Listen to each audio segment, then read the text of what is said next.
Hey guys, welcome back. Time for another book review. Your favorite author, house cat, and human being, Kamaya Tarpley here. Don't judge my hair right now. I know it's very, very bright. It's for cosplay for Comic Con later this month, actually next week. So don't judge my hair right now. Today we're actually going to talk about the Cobra event by Richard Preston. Ta!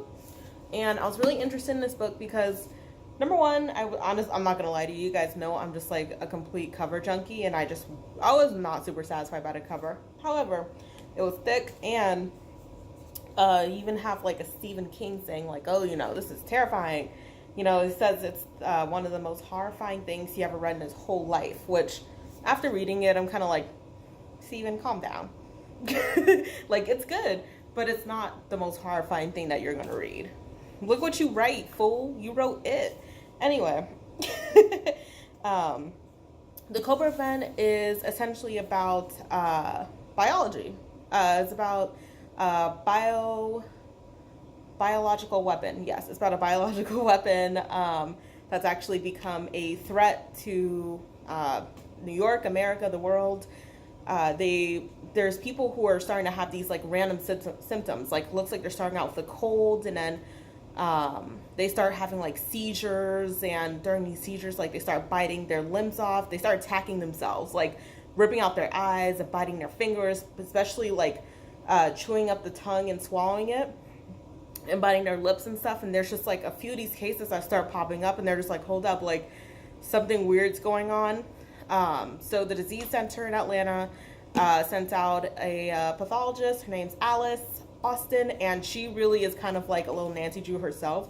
TBH, I usually get a little annoyed when like people who shouldn't be investigating crimes start investigating crimes, but they really needed her because they weren't like the government wasn't really paying attention really to what could really be going on. Like, what are the components of this virus that's going around? Is it contagious? Etc., etc. And it turns out it is contagious, absolutely. Through either being bitten or, it getting in your eyes, or like somebody's blood getting in your eyes or something like that. It's very much contagious. So that's kind of the scary part. And I do want to say that the author, he did preface the book by explaining that he did a load of research on this, like biological weapons. Like, it's definitely a thing. Anybody who, knows how government works knows they have at their disposal plenty of weapons, and why not would some type of weapon be biological, right? Diseases, things that are created, manifested, and taken to an exponentially high level to take out large amounts of the population.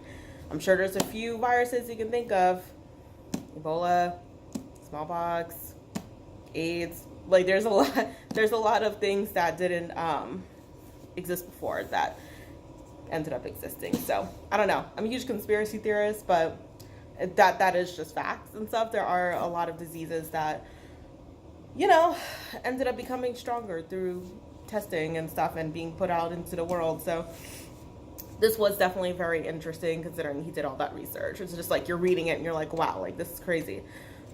So at first I think this could be something done from another country, like Russia or Iran or Iraq, or one of the other countries and stuff, because it's obviously a terrorist attack. For me, I was like, thank God, because it was not an attack from another country. I'm like, it's a terrorist in an actual country, and I like that idea for the reason of, I hate the stereotypes that kind of come with terrorism being only something someone foreign could do, because we absolutely have terrorist attacks in America. Look at all these, mass shootings,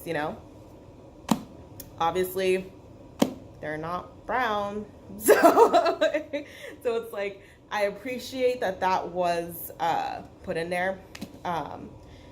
There were a couple things that I was kind of like, was this really necessary? Like, a slight hint of a romance, I feel like that wasn't 100% necessary. Some of the explanations, like the way he would explain certain things, I was kind of like he'd be like, and she ate the banana, and then after that sentence, a banana is a fruit, and you're just like, and that's not a picture perfect example. That's not like verbatim, but it is definitely an example of how it's kind of like, he would say something and then explain it directly, and you're kind of just like, okay, you can explain it kind of, you know, a little bit of a better way, a little more fluidly. But other than that, I did like it.